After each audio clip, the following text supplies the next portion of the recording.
One more important thing about flash floods is vehicles are not safe zones, and clearly all three of these photographs show why. Moving on to funnel clouds and tornadoes, a funnel cloud as well as a tornado are a violently rotating column of rapidly rising air. However, unlike a funnel cloud, a tornado is actually in contact with the ground. Here in Montana, it's not unusual for the middle portion of a tornado to be invisible due to a lack of moisture. However, if you see swirling dust or debris below the funnel, you know with confidence that you're looking at a tornado instead of a funnel cloud. The two photographs on the left are of funnel clouds, and I'd like you to focus on the photo in the lower left corner. Notice how the funnel is incomplete. In other words, it does not extend all the way down to the ground, and you don't see any swirling dust or debris below the funnel. So we know that we're actually looking at a funnel cloud and not a tornado. The two photos on the right clearly depict tornadoes. Both condensation funnels extend all the way down to the ground, and we can also see swirling dust or debris along the surface. Here's video of a typical high plains tornado, and typically a tornado will look much like this one here on the plains of Montana. Notice how the condensation funnel at this point did not extend all the way down to the ground because of a lack of moisture. But then as the tornado progressed, its funnel eventually managed to reach the surface.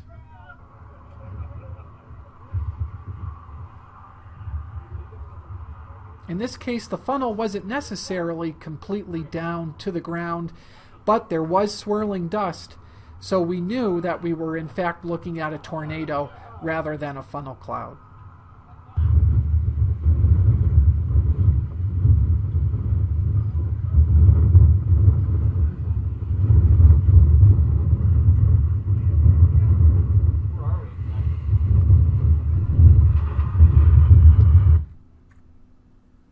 When a tornado warning is issued for your area, remember to get in, get down, and cover up.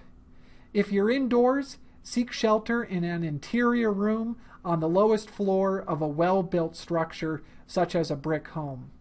A basement or storm shelter is the safest place to be during a tornado warning. If such shelter is not available, a great alternative is a ground floor bathroom with no windows, and especially toward the center of your home, in order to have as many walls between you and the outside. The more walls you have between you and the outside, the more protection you'll have from flying debris. Also, cover your head to provide additional protection from flying debris. If you have pillows, blankets, or even a mattress, those will provide great protection. Otherwise, a bike helmet or simply covering your head with your arms will also be a great idea. If you're outdoors and you see a tornado, move at a 90-degree angle to the tornado's path in order to remain safe. However, if the tornado suddenly shifts course and barrels down on your location, you should head for the nearest ditch, lie face down in that ditch, and cover your head with your arms to protect yourself from flying debris. If you're in a vehicle and see a tornado, do not try to outrun it in your car or truck, because your vehicle may be struck by flying debris or even flung by the tornado. It's also a good idea to not seek shelter underneath an overpass. For one thing, you'll be exposed to flying debris, such as shards of glass or twigs. In addition, the tornado's winds will actually funnel through that opening below the overpass, and as a result, the winds will become even stronger.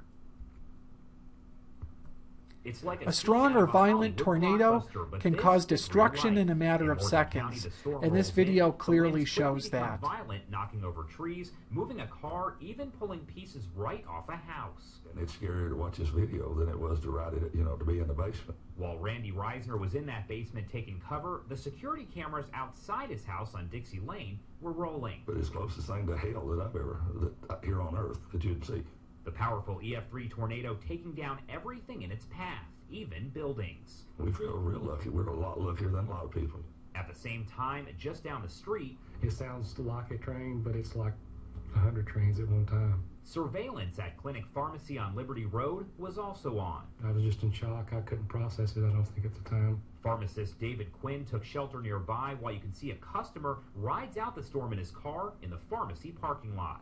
How scared he must have been. Both Reisner and O'Quinn wanting their video to let others see just how serious no one has seen the strength of one like this and dangerous these twisters can really be.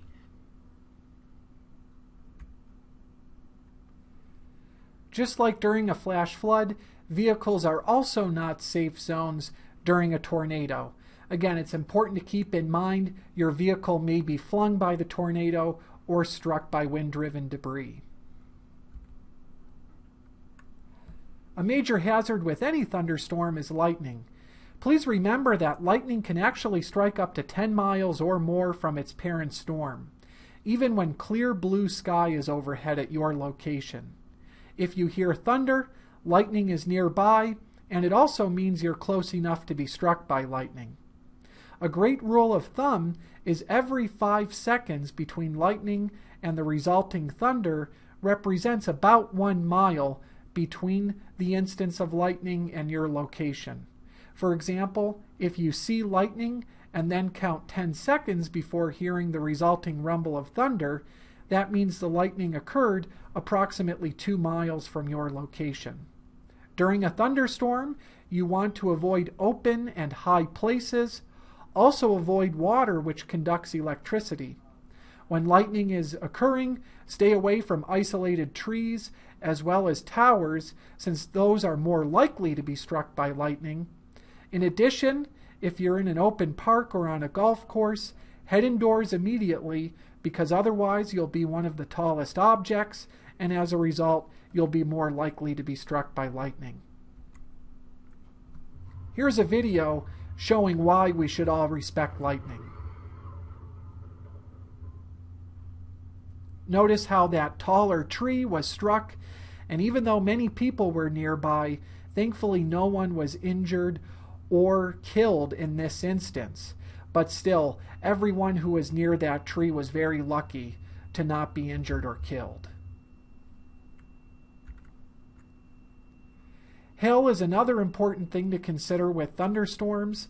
Small hailstones can fall at speeds up to 25 miles per hour, while large hailstones can fall at speeds that reach or even exceed 100 miles per hour.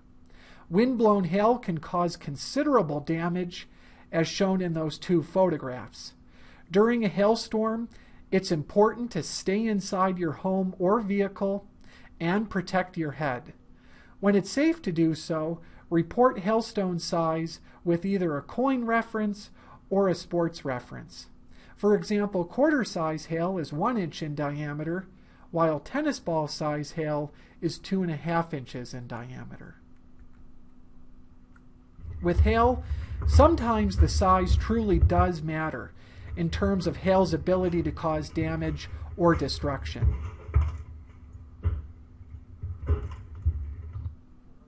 In this video, the largest hailstones were easily at least 2 inches in diameter, and notice just how quickly they fell and how big of an impact they made when they struck the ground.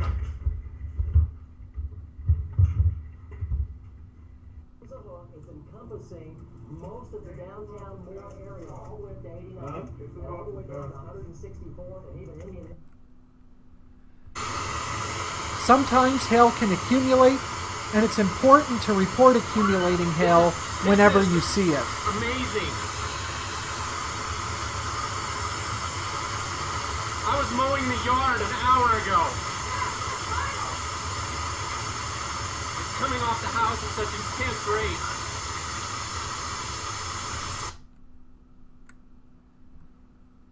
Again, when a hailstorm occurs, seek shelter in your vehicle or in your home. Don't get caught outside, because otherwise you may end up like this guy. Now, during lightning as well as a hailstorm, vehicles can actually provide you with safety. Of course, it's scary to be in your vehicle during lightning or especially a hailstorm, but it's also a survivable location. Most vehicles have windows that can easily withstand the impact of hailstones, even when they reach or exceed 2 inches in diameter. However, when you're in your vehicle during a hailstorm, it's a good idea to stay as far away from those windows as possible and cover your head just in case the windows are in fact smashed out.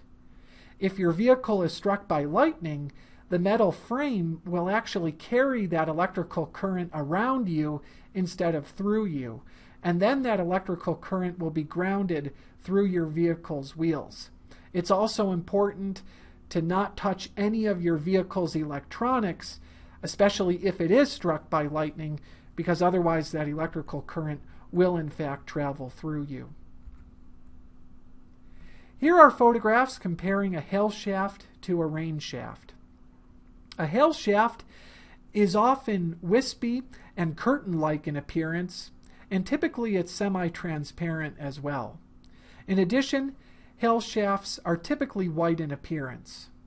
Unlike hail shafts, rain shafts tend to be opaque or solid and consist of a vertical column of precipitation.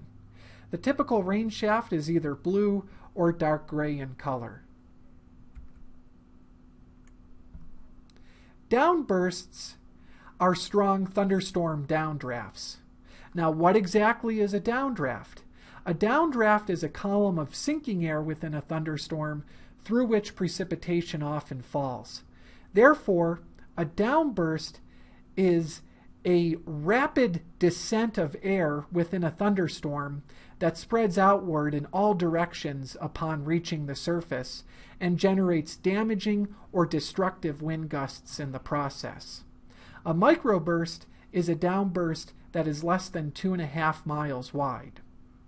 As these winds fan outward in all directions, they knock down debris in the same general direction, resulting in what we meteorologists call straight-line wind damage. Straight-line wind damage is often mistaken for tornado damage.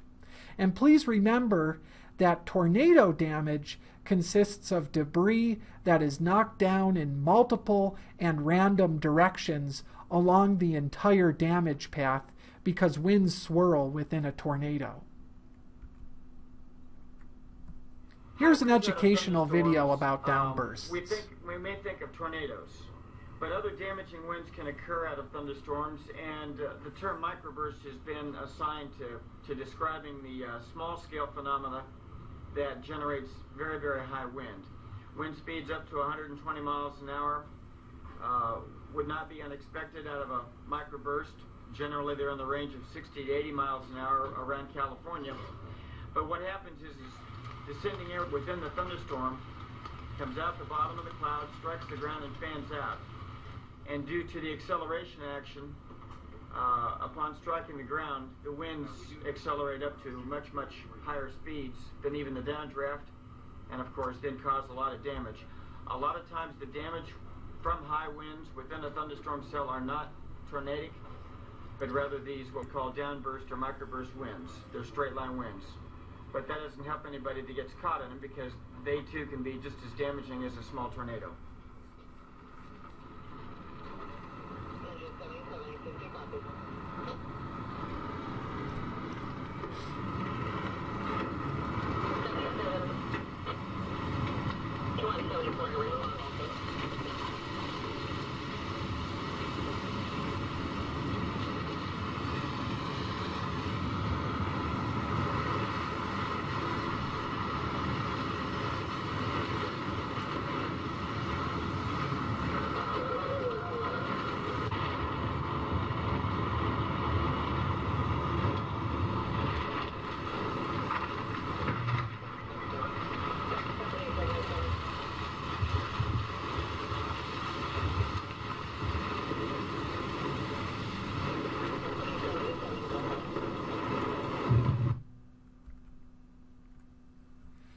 During a downburst, flying debris is the most significant threat.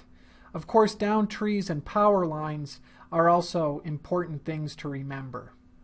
The same rules for tornadoes apply to downbursts. Get in, get down, and cover up. During a downburst, stay away from windows because they may be smashed out by wind-driven debris or even blown out by powerful gusts. Use caution when surveying outside after the downburst. You want to look up, look down, and look around. For example, tree branches may be hanging on power lines and may fall at any moment. In addition, down power lines may still be live, so it's a good idea to stay away from those.